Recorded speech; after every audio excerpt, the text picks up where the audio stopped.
Always has to be a shot at something. I know. They're never clean. They have to run. That's the only shot they have. They do it for 82 games. We're about to find out. He already has shown what he's capable of. Did surprise me. I thought we were going to hang in there. This makes me think that we do need to be humble. I actually think you're the only one who deserved that beating. Hey, Bobby Manning here, and welcome to the Garden Report. And we got a special guest today, Phil Pressey, the head coach of the Maine Celtics, who are getting their season going this week. Across the road, North Carolina. You're coming to us from Toronto, Mississauga, right, Phil? Yeah, correct. Yeah, it's been a cool journey. First week of a head coach. It's been all on the road, so figuring out, our daily schedules and our plans, and with the players, how they recover on back-to-backs, has been a lot of fun. Being able to be in this position now as a head coach, but as a player before, you understand the importance of, having a full team and, needing everybody. So first two games, didn't go how we expected it, but being able to get the opportunity here in Toronto is awesome. Yeah, and you mentioned your playing days. I want to get into those because I mentioned you before. I grew up watching you, man. Like those Celtics teams, the first couple of Brad Stevens teams there were, I watched the big three teams like KG and Pierce and, all those contending runs there. But those couple of runs you guys had, Brad figuring things out as head coach, and then the second year obviously making the playoffs with Isaiah coming in and all that. That's where I really fell in love with this team and fell in love with basketball in many ways. You guys had a style that was super fun to watch. A lot of hustle, a lot of guys who were fighting for their careers and trying to show what they were made of then. What do you remember about those couple of years in Boston off the top of your head? Like what stands out most from those times? Yeah, well, my rookie year, we had a lot of young guys, and, I believe Rondo was injured at the time. But having, Jared Sullinger, Kelly Olynyk, Avery Bradley, Jordan Crawford, like these are all young guys who are, trying to prove themselves. So for myself personally, the most, vivid memory I have is just, having fun playing basketball, like understanding that, we probably weren't going to win a championship, of course. But the most important thing was to go out there and give it your all. And, the Celtics fans, all they care about is if you give the effort. That's like the bare minimum. So I think that first year was a learning year for everybody, Brad himself. And then being able to, their second year, make the playoffs, that was awesome. The Celtics fans and, the community, being able to be a part of this as a young kid, as a player and now as a coach, it's been very consistent. The fan base is consistent. And as I mentioned, the one thing that, they require is the effort. And that's what I remember, my first couple of years as a player.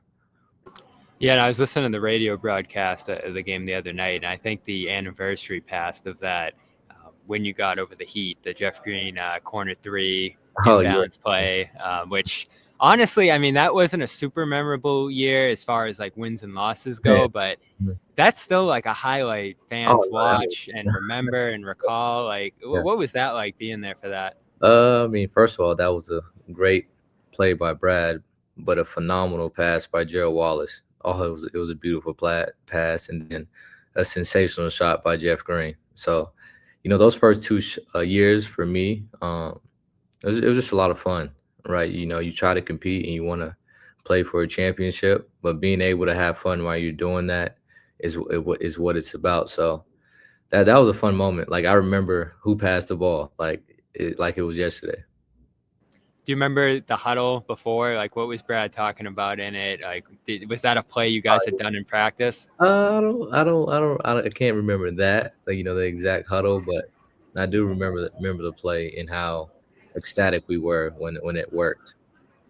Yeah, and what was it like playing for Brad? I mean, he seemed like a great coach to learn from at that point in your career, where you're trying to get acclimated to the NBA game and figure out your role and get the best out of yourself. Like, what about his coaching got the best out of you, you feel like? Well, I mean, I feel like he's emotionally in tune with all the players. He has a, ability to relate and understand that, even though if you're not playing like myself, there was times where I wasn't playing, I always felt like I was, engaged and part of the team. And then the older players being able to get the best out of them. We had guys like Brandon Bass, and as I mentioned, Gerald Wallace, and Brad being a younger coach at the time. That's a challenge. So I feel like he was emotionally in tune with the whole team. That's something that I try to carry forward as a head coach myself. But good coach, great coach, actually, great coach.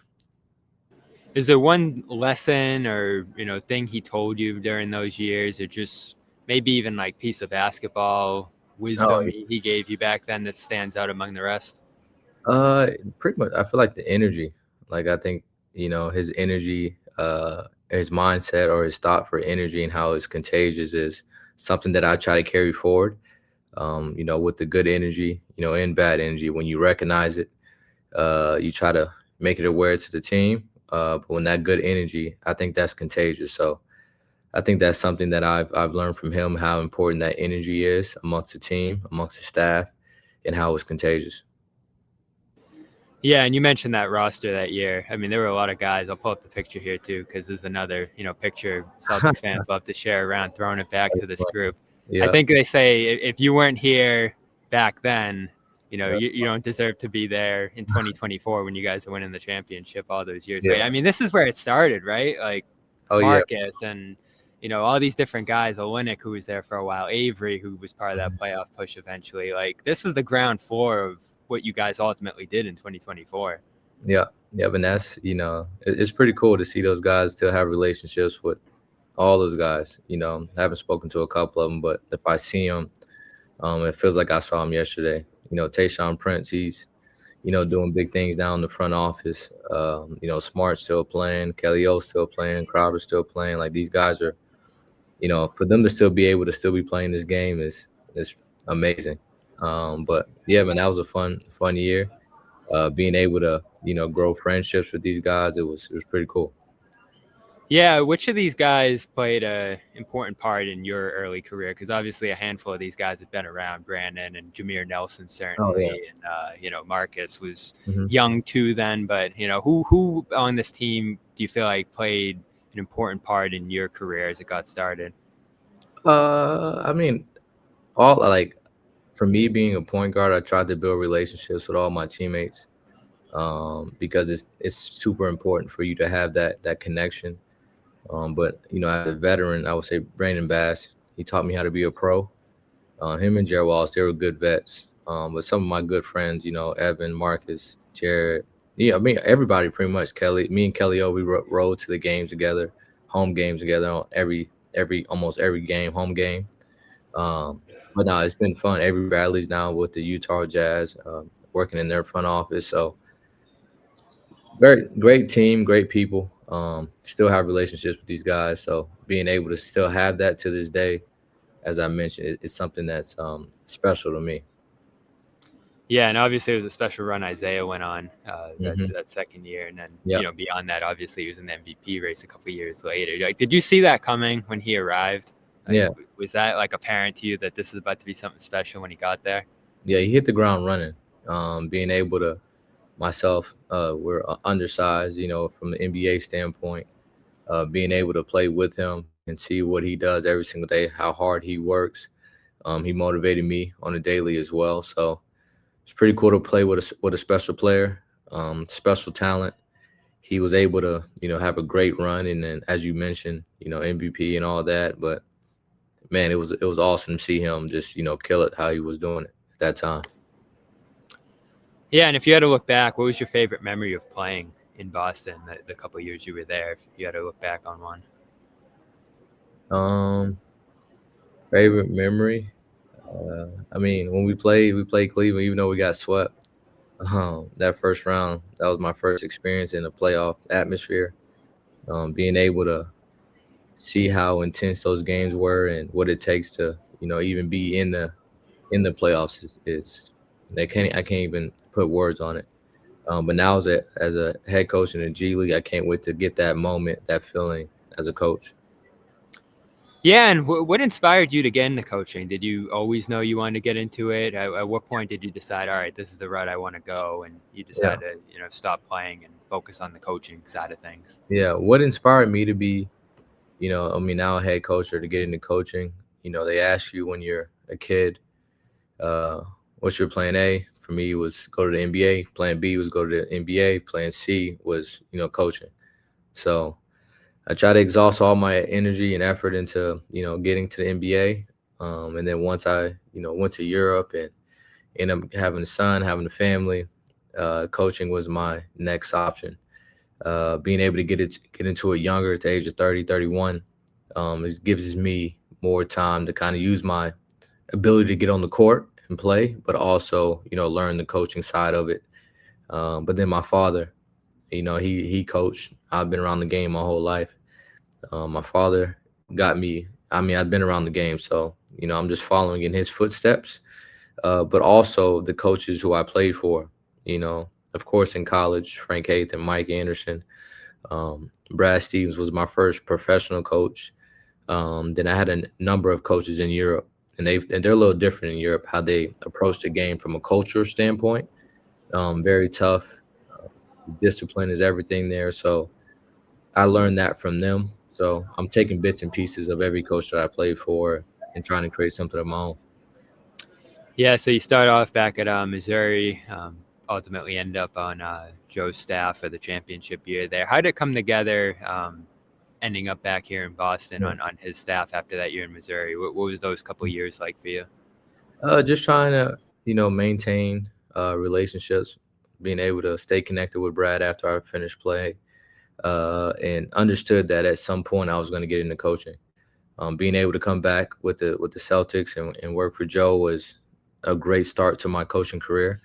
I worked for Dennis Gates at the University of Missouri my first year in coaching, and that kind of laid the foundation for my coaching philosophy. And then just working with Joe and the rest of the staff, they've helped me get to where I am today. Just the system, learning the system and what we want to do offensively, defensively, as a team, as a culture. That's something that I'm learning on the daily, but starting with Joe, it's been a pleasure to be able to start here. Yeah, how well did you know him? Did he call you? Was he the one who reached out? And, how did you guys form a relationship when you got there and, started working together? Not too well. I've known him from his playing days. We're around the same age. When he was at West Virginia, I was in high school. I remember watching him and his team. I played at the University of Missouri. West Virginia played Missouri to go to the Final Four. They ended up beating them, so I knew of him. But my relationship with Brad led me to that connection. But being able to work for him, he's been awesome. So it's a joy, man. Yeah, what are the biggest things you've learned from being around? I think the first year you were more on the video side of things, right, behind the scenes and doing a lot of the scouts and prep and things like that. And that's where he started, right, when he was in Boston. So I'm sure there was some good insight on that side of things and good conversations you guys were having about preparation and all that sort of stuff. Yeah, working in player development, working in video, learning from the whole staff, especially on the video side. I think that's everything. Matt Reynolds, I call him, that's my sensei. He showed me the way with video and how that, how having a system is, paramount, right? Because if you don't have a system, as he says, there's chaos. So that's what I learned from the video side, and then getting into player development and with Joe, as I mentioned, the system, offensively, defensively, and having an identity on both sides of the ball is what I learned most from Joe so far. Yeah, and I also saw you, I think it was last year, observing the press conferences too. Were you watching little things he would do, or just how he carried himself in terms of being a head coach? Was that something you were studying in those moments, and maybe even others behind the scenes there? I think that's just part of the game. You guys tell the story. We're more living in it, but it's all connected. So just trying to see how that, the press conferences and, post game and how that impacts the game and how that tells the story, because that's just as important as the actual game that's going on. Both teams are, interested in those. So me personally, I'm just trying to figure out how I can become a better speaker, communicator. The players, they do it before games, they do it after games. and just making sure we're on the same page with our message, because I think that's important in telling the story. Yeah, how important is that? Because I've heard more and more over the last, like, I don't know, year or so here that, like, players do watch those things. Coaches do watch those things, like, try to pull things from them. Like, is that actually something that's part of your routine and you actually get stuff from, like looking at those interviews and just what people say maybe after games? I mean, to me personally, it's just more about being able to uh, make sure my words and, whether it be from offense or defense is heard and the story is right, versus it being connected to what the players are saying. That all that I think it matters.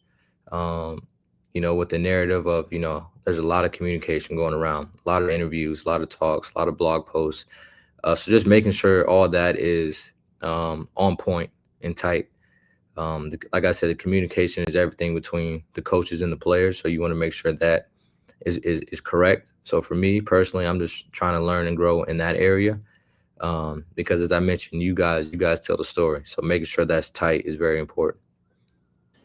Yeah, I find that so interesting because I know that's a big thing for Joe too. Like, it seems like his communication and just the way he handles the team and just has that, all of that down with the guys and of course the media as well. Like, it's a pretty methodical process, I feel like, that he has. Like, is that something you learned from him?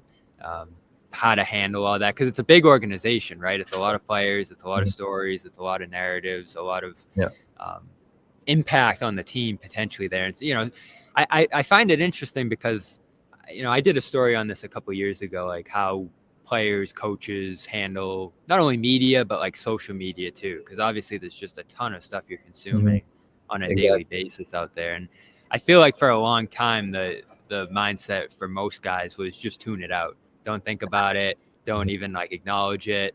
But it feels like you're taking the opposite approach with that, where it's like, all right, let me see what's out there. Let me make sure the story's straight. Let me make sure I'm on top of all this stuff, because that's kind of part of your job, you feel like. It is part of the job. Like, we we get to do press conferences. We get to do all these interviews. So it's part of the job. And if you're going to do it, you want to do it correct and make sure it's, like I said, the story is being told right. Especially now with the new media of podcasts and, on YouTube and Twitter and all these different media streams, to where, you can, create your own digital footprint versus having, somebody else tell your story. So anytime I can, tell the story and how I want the narrative to be, portrayed, I try my best to do that. If you play fantasy, you know how it is this time of year. Your team's hurt, guys are out, you pick the wrong guys, you're in last place. All kinds of things can go wrong 5-6 weeks into the season. But with Prizepicks, you can build a new lineup every single week. That's the beauty of it. I love playing Prizepicks for football season. Drake May is going to be in all my lineups right now, the way he's playing. All you got to do is pick more or less on 2 player stats. So rushing touchdowns, passing yards, all of that. And it's the only lineup that offers stacks. So if you pick the same player up to 3 times in the same lineup, let's say May's passing yards, rushing yards, and touchdowns, you can pick them all in the same lineup now. So you can have Drake May 3 times if you want, only on Prizepicks. Follow other Prizepicks players directly in the app and copy their lineups in one click, whether it's a friend, a celebrity partner, or just someone whose picks you like. Hit the follow button and check out every lineup they create in the new feed tab on Prizepicks. My favorite's the injury reboots. If one of your player leaves the game in the first half and doesn't return, Prizepicks won't count it as a loss. And it's the best way to win cash this football season. Which players are going off, which are overhyped. Make your picks in less than 60 seconds and turn your takes into cash all season long on Prizepicks.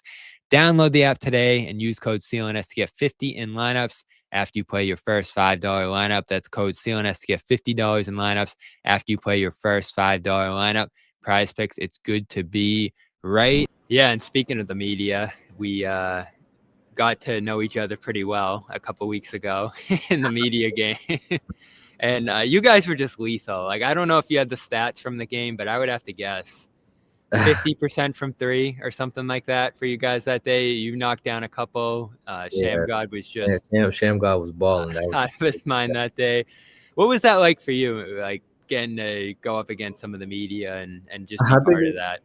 I think it was fun. It was fun to get out there with you guys and see you guys outside of your space. But for us as coaches, knowing how serious we take this game, like Emil Jefferson played basketball at a very high level. Myself, Deshaun Butler played at a very, very high level. So like we take this game very serious, and being able to do that from like just playing in pickup. Every time we play pickup, that's like how we play.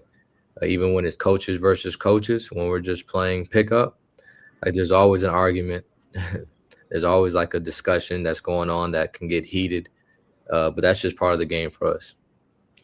Yeah, I heard that from some of the other guys. Like that's the pressing, the intensity, the style you guys play. Yeah, like that's always how it is. Yeah, that's how we play. And like I said, you guys gotta get Scal out there one time. Well, what are we gonna do to break the press, man? Because it's the biggest reason I think we put 4 on the board is just an inability to get past the press. Yeah, there's always next year, man. We'll try again next year. We'll try again next year. Do you have a good? I mean, that it could be the one from that day, right? Like, he came in and asked you guys to all play and just get out there. And I know you guys were leaving and like didn't even know that was happening. Mm-hmm. But do you have a favorite Joe story from the couple of years you've been with him now? I don't have a favorite. Joe's an interesting guy. Very he's serious at times, but he's also has jokes to him. And as I mentioned, it's been an honor and a pleasure to be able to, work for him, work with him. He's helped develop my coaching philosophy, and I'm super appreciative to work with him. Yeah, and I think the one thing I look at, and it's been a big deal for you guys this year at the Boston level, is the turnover differential, which has been a massive part of the team's early success here. Yeah. That's one thing that stands out to me being around him and listening to him and learning from him so far is like the importance of, keeping the turnover rate low on your end. And then obviously this year trying to bump up the defensive turnover rate. And they have the best one in the league right now.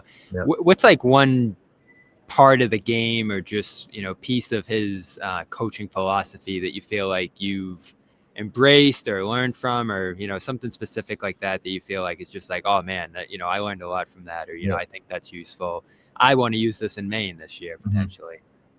I mean, I talk about it today to the team. I think a lot of coaches have been on it and talked about it, but something that I've seen him highlight a lot is the sharp margin. Mm-hmm. As you mentioned, the turnovers, forcing the turnovers and taking care of the ball is a great way to control the sharp margin. So I think that's important, and that's a big part of my philosophy. So, controlling that sharp margin and winning the sharp margin is, super important. Yeah, in Boston this year, 10-1 in the shot margin. So I mean, they're just low margins of the game that they've dominated so far begin this year to help themselves out. As far as Maine goes this year, taking over up there as head coach and working on the development side of things, and obviously getting your own experience as a head coach here in that environment. What are you trying to get out of this year? And what are some of your goals for the season ahead there? The big goal, right, is it's a team goal, and that's to make sure everybody on staff, all the players move up one level at least. Like we just had, Wendell Moore get a two-way with. I know, 2 games into the season. But yeah, like if guys were on training camp deals, E10s, want them to be able to get a two-way. And, for like our G League guys, for them to be able to make a training camp roster next year or even get a two-way. And then, for all the coaches on staff to be able to move up, whether you're, a strength and conditioning, whether, you're an assistant coach or you're in video, whatever it may be, you move up at least one step. And I think being able to be in the G League or be in a situation to where everybody's trying to grow and learn, I think that's a great team goal for everybody to have.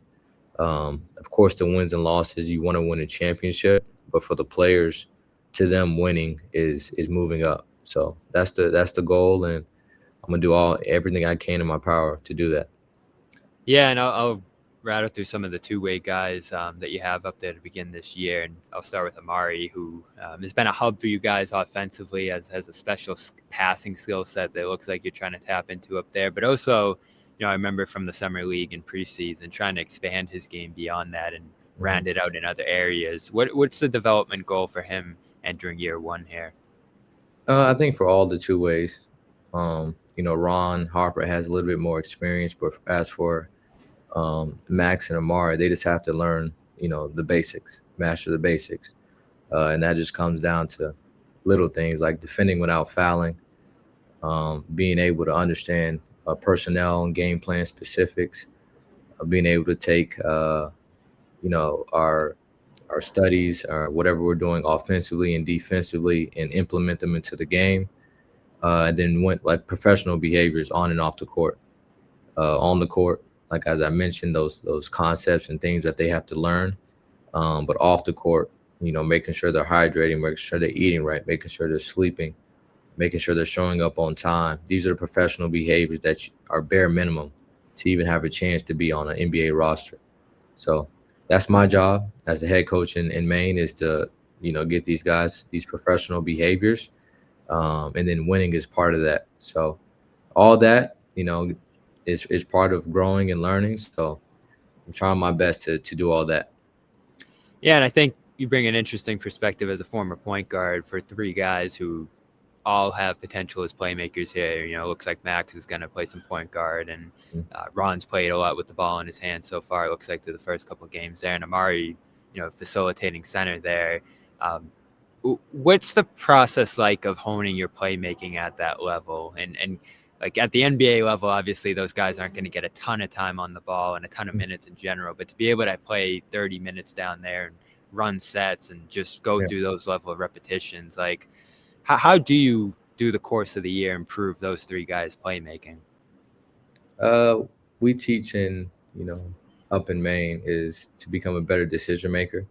So just knowing when to shoot it, when to pass it, when to drive it. I think that's when I talk about mastering the basics, that's what it's about.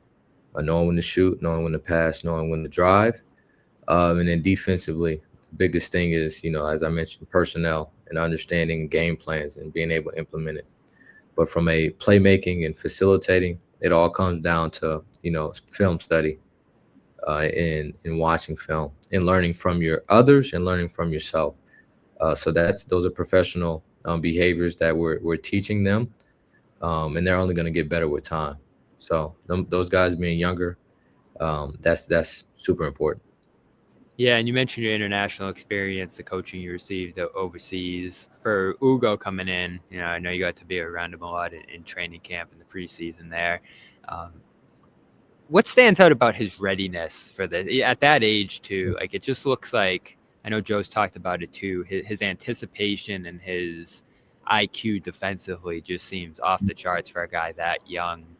What do you think it is that prepared him to make an impact at the Boston level already? Because I would have imagined, maybe you and others thought he might have to start this year in Maine, but he's with Boston already impacting the professional team as a rookie at that age. It's pretty crazy. Yeah. We've helped him, but I think a lot of his behaviors or habits were learned in Europe. And as I mentioned, to even step on the court, your professional behaviors have to be there, especially on winning teams and teams that have a culture of winning. And for him, his passion, his energy is oozing out of him. So whenever he's on the court, he's going to give it his all. He's going to try his hardest, and the effort level is going to be at a 10. And then he has the talent, to be able to run, jump, move laterally, great anticipation. All that is awesome. But I think it starts with his professional behaviors of understanding how to show up on time, understanding how he's engaged on every day in practice, how serious he takes his diet, how serious he is in the weight room. And that's what the G League is for. And he already has that. So being able to see that from him and speak to him, you just see that even though he's 19, he's more mature than a 19-year-old would be. So it's pretty cool to see him having an impact at such a young age. Yeah, is that an example of that? Like the first time it stood out to you that, this guy's beyond his years in terms of the maturity as you talked Yeah, about there.